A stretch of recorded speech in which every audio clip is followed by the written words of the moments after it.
వైఎస్ఆర్సీపీ నాయకుడైన జగన్మోహన్ రెడ్డి గారికి ప్రతిపక్ష హోదా వస్తుందా లేదా అనేది చూద్దాము. మనకు 2024 జనరల్ ఎలక్షన్ జరిగినాయి కదా.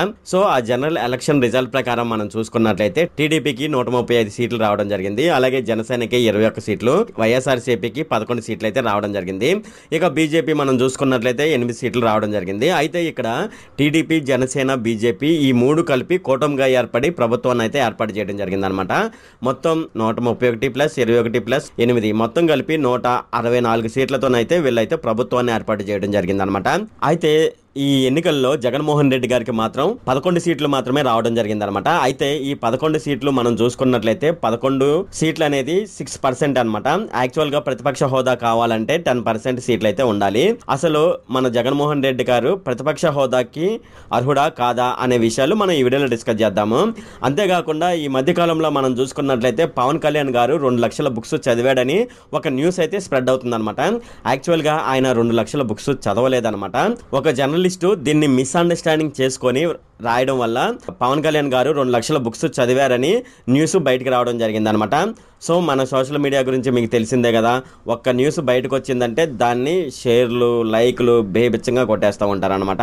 ఆ విధంగా పవన్ కళ్యాణ్ గారు 2 లక్షల బుక్స్ చదివారన్న ఫేక్ న్యూస్ అయితే ప్రజల్లోకి అయితే స్ప్రెడ్ అయిందనమాట. అంతేకాకుండా ఒక వ్యక్తి 2 లక్షల బుక్స్ చదవాలంటే ఎంత టైం పడుతుంది అనే విషయాలు కూడా మనం ఈ వీడియోలో డిస్కస్ చేద్దాము. ఈ వీడియోలోకి వెళ్లే ముందు నాది ఒక రిక్వెస్ట్ అండి. అదేమిటంటే ఈ వీడియో కనుక మీకు నచ్చినట్లయితే ఇక్కడ కింద ఉన్న రెడ్ కలర్ సబ్స్క్రైబ్ బటన్ మీద అయితే ప్రెస్ చేయండి. ఇలా మీరు రెడ్ కలర్ సబ్స్క్రైబ్ బటన్ మీద ప్రెస్ చేయడం వల్ల నేను చేసిన ప్రతి ఇన్ఫర్మేషన్ వీడియో అనేది అందరికంటే ముందు అప్డేట్ రూపంలో మీ మొబైల్కి అయితే చేరిపోతుంది. ఇప్పుడు మనం వీడియోలోకి అయితే వెళ్ళిపోదాం. ఆంధ్రప్రదేశ్ రాష్ట్ర అసెంబ్లీలో ప్రధాన ప్రతిపక్ష హోదా జగన్మోహన్ రెడ్డి గారికి వస్తుందా రాదా, దీనిపై చర్చ అయితే ఆంధ్రప్రదేశ్లో జరుగుతుందన్నమాట. దీనికి సంబంధించి వైఎస్ జగన్మోహన్ రెడ్డి గారు ఇప్పటికే స్పీకర్కి ఒక లేఖ అయితే రాయడం జరిగిందనమాట.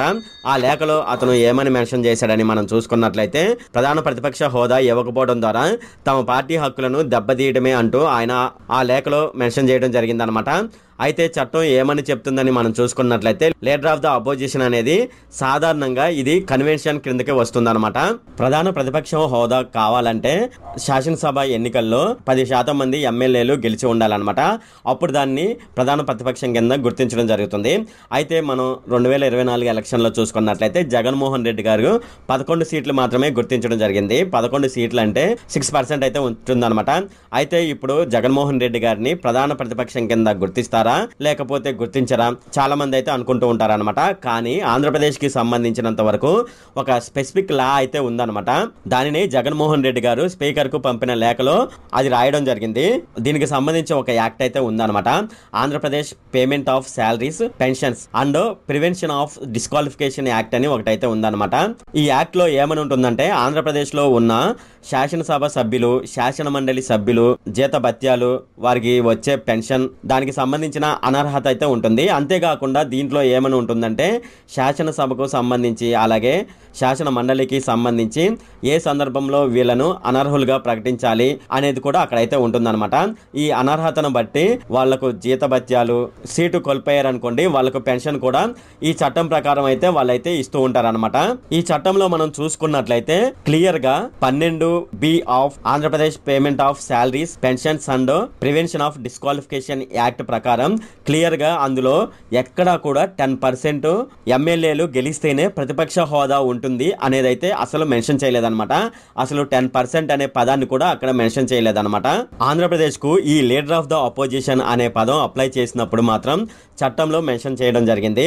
ఈ చట్టంలో ఎక్కడా కూడా 10% ఎమ్మెల్యేలు ఉంటేనే అపోజిషన్ ఇవ్వాలనేది వాళ్ళైతే మెన్షన్ చేయలేదన్నమాట. ఈ చట్టంలో లీడర్ ఆఫ్ ద అపోజిషన్ ని డిఫైన్ చేసింది.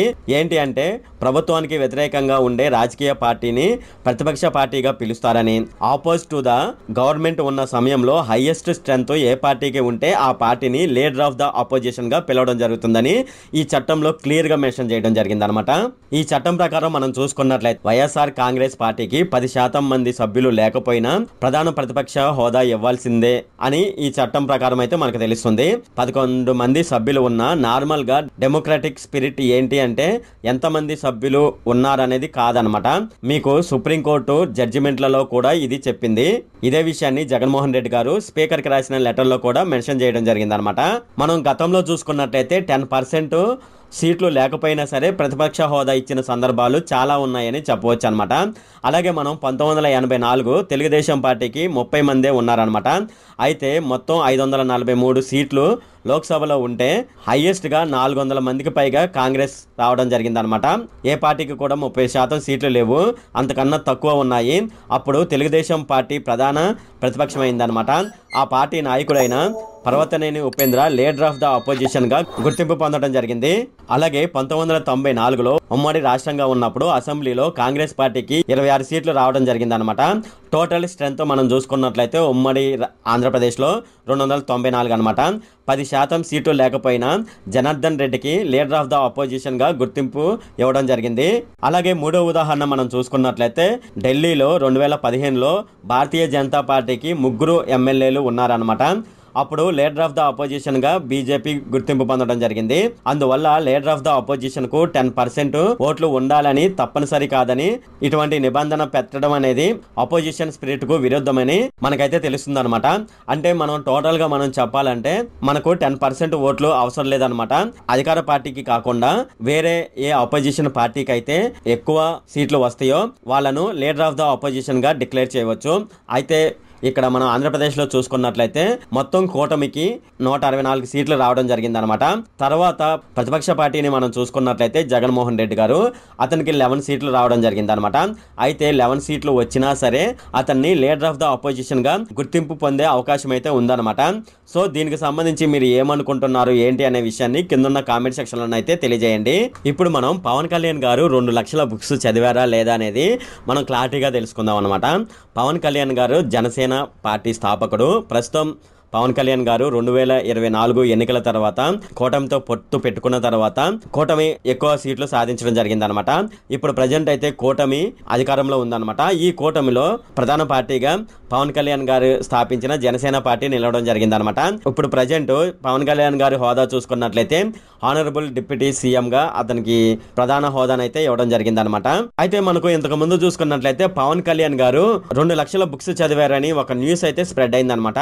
అసలు ఒక వ్యక్తి తన జీవిత కాలంలో 2 లక్షల బుక్స్ చదవడానికి సాధ్యపడుతుందా అనేది ఇప్పుడు మనం చూద్దాము. ఒక పుస్తకం చదివితే ఏడాదికి 360 రోజులు ఉంటాయి కాబట్టి 365 రోజులు బుక్స్ చదివాడని మనం అయితే అనుకుందాం అనమాట.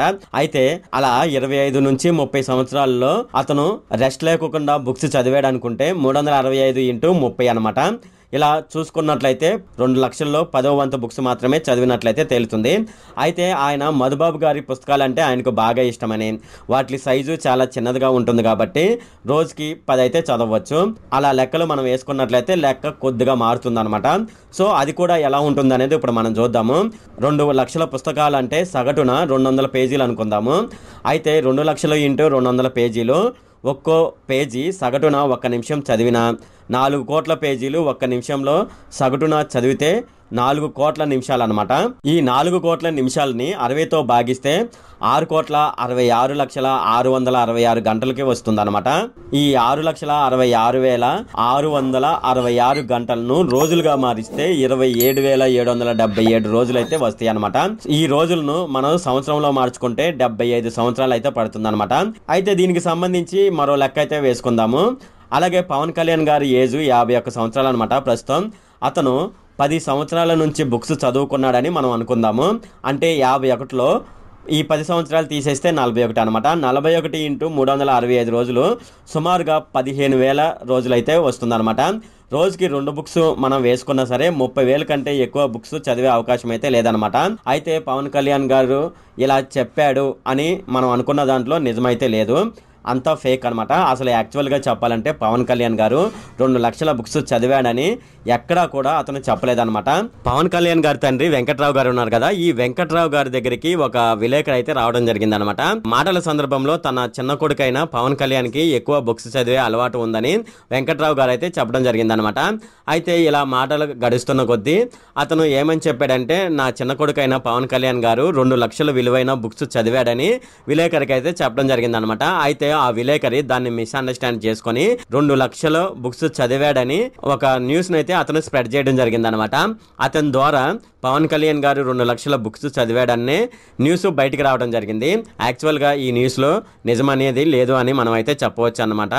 అంతేకాకుండా మీరు ఎప్పుడైనా చూడండి, పవన్ కళ్యాణ్ గారు ఎప్పుడైనా నేను 2 లక్షల బుక్స్ చదివాడని చెప్పాడా? చెప్పలేదు. సో ఈ విధంగానైతే మనకు మిస్అండర్స్టాండింగ్ వల్ల ఫేక్ న్యూస్ అయితే స్ప్రెడ్ అవుతుంది అనమాట.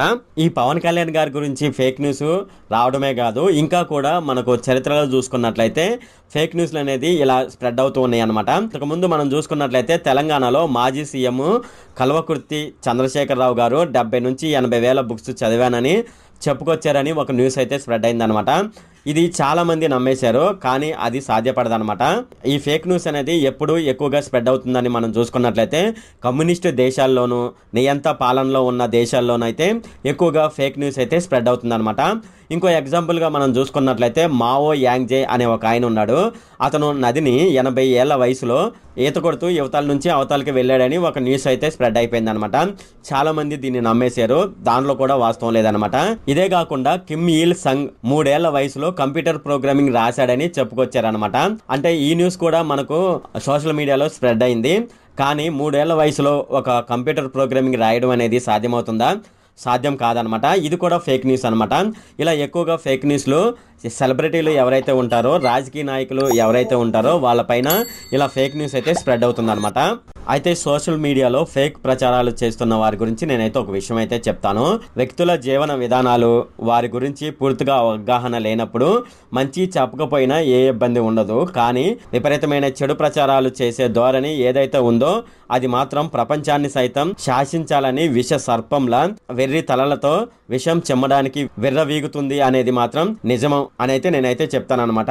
సో ఫ్రెండ్స్, ఏదైనా సరే మీకు పూర్తిగా ఆ విషయం గురించి తెలిస్తే దాన్ని సోషల్ మీడియాలో పెట్టండి. అంతేగాని లేనిపోనివి తీసుకొచ్చి సోషల్ మీడియాలో పెట్టడం వల్ల అది ఎదుటి వ్యక్తిని కించపరిచినట్లు అవుతుంది, అతనిని అవమానించినట్లుగా కూడా అవుతుంది అనమాట. దాని ద్వారా ఫ్యూచర్లో మీరు చాలా ఇబ్బందులు అయితే ఎదుర్కోవాల్సి వస్తుంది. ఇది ఫ్రెండ్ ఈ వీడియోలో. ఫ్రెండ్, ఈ వీడియో కనుక మీకు నచ్చినట్లయితే ఇక్కడ క్రింద ఉన్న రెడ్ కలర్ సబ్స్క్రైబ్ బటన్ మీద అయితే ప్రెస్ చేయండి.